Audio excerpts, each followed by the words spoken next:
बुलढाण्यातल्या मेहकर तालुक्यात पावसानं कहर केलाय। मुसळधार पावसामुळे लघु प्रकल्प तुडुंब भरलेत। नदी नाल्यांना पूर आला असून मारुती पेठ भागात कालवा फुटल्यानं शेतीचं मोठं नुकसान झालंय। पेरणी झालेल्या शेतात पाणी साचलं असून काही भागात शेती खरडून गेली आहे। बळीराजा हवालदिल झाला।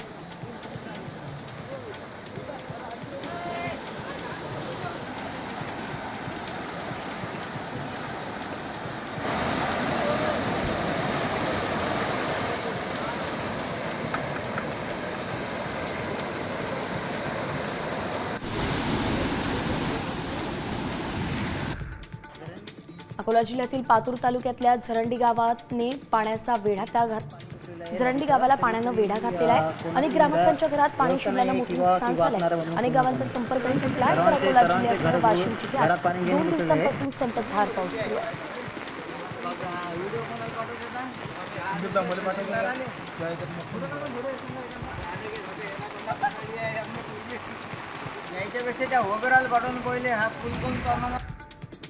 वाशिममध्ये जोरदार पाऊस झालाय आणि या पावसामुळे उतावळी नदीला पूर आलाय।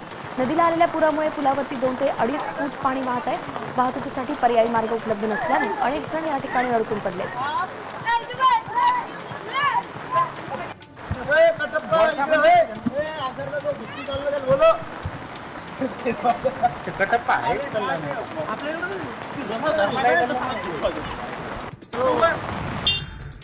यवतमाळ जिल्ह्यात जोरदार पाऊस झाला। या पावसामुळे घाटंजी शहरातील घाटी आणि इंदिरा आवास भागातील काही घरांमध्ये पाणी शिरलंय।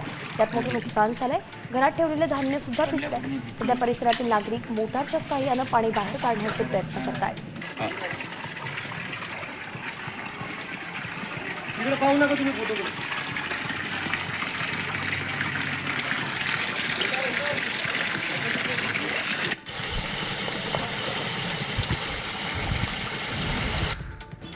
डॉमिनोजच्या एका कर्मचाऱ्याला आयकरनं 15 कोटी 48 लाख भरण्याची नोटीस जारी केली आहे। चंद्रपूरच्या धाबा गावातील दिवाकर कुकुडकराच्या नावावरती शिवाजी ट्रेडिंग कंपनी दाखवण्यात आली आणि त्यामुळे दिवाकरनं पोलिसात थेट निवेदन दिलंय।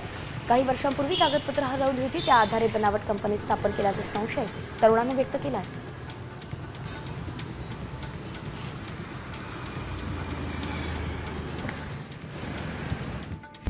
आता isakal.com आहे देशातील नंबर 1 ची मराठी न्यूज वेबसाईट। प्रत्येक अपडेटसाठी isakal.com ला नक्की भेट द्या।